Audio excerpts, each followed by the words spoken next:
Now, we do understand that it's still manageable so far. The bed rates nationally are still manageable. They're around 40% thereabouts, ICU, wards, and isolation. But of course, sir, the concern of many people is that it's only the start.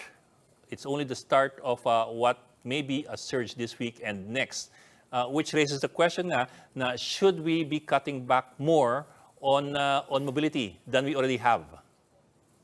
Well, actually, if you're to ask me, what are we going to cut back? If you can see already, the first quarter of the year is the slowest quarter, no? So most establishments are barely at a decent capacity. Matubang kasi yung negosyo in first quarter.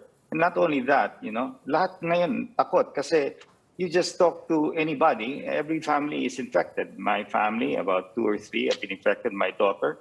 But all of them have gotten, they went through it with a breeze, no? And then, very mild.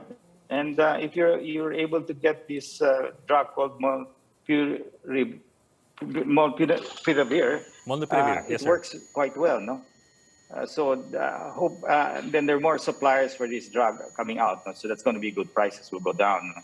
So if they want to bring it to alert level 4, which I don't think is necessary, because people are not going to be mobile. The mobility from the fourth quarter to the first quarter has a huge drop. No, eventually you'll see it's really with very few cars and quite quiet. No, I think the metro mayors have already agreed that we should not go up to alert level 4, and I think Malacanang is going along with that decision. Are there any other measures that you want to see that can be implemented by the national or local governments just to keep the economy afloat during this crisis?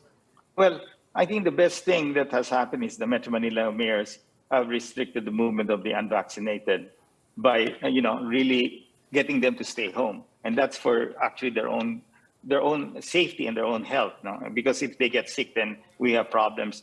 I hope that this will be replicated by the rest of the LGUs in the provinces, our governors. Hopefully, they can implement the same thing that the Metro Manila. So the entire Philippines somehow restrict the movement of the unvaccinated so that our hospitals will not be overwhelmed.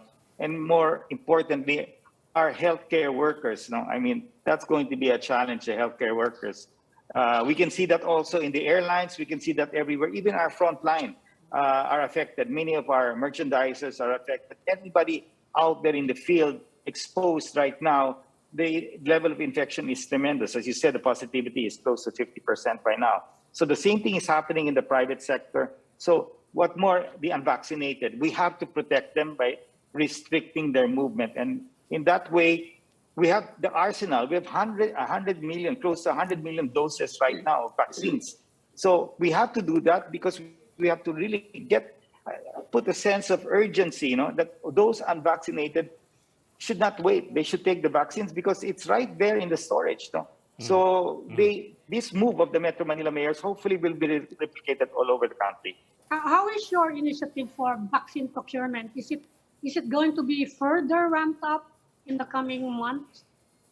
My worry is that we have a lot of vaccines in the country, and basically we have to use these vaccines. No, they don't last forever. They have a expiry date of 5-6 months, and the challenge is that we have a huge number, and we have to get our citizens vaccinated, especially the boosters. No, and I'm glad DOH and FDA approved the 3 months. No, so that's a big help. So rather than wait for 6 months, I basically took my booster 4 months after the second dose, and I've been exposed to a lot of people, and thank God that gave me enough immunity. When I looked at my antibody test, I was 250 points, and the normal is basically 0.30. So that's a lot of antibodies. So I guess if we are able to take these boosters immediately, the private sector is rolling it out right now, no? Since it was approved during Christmas time.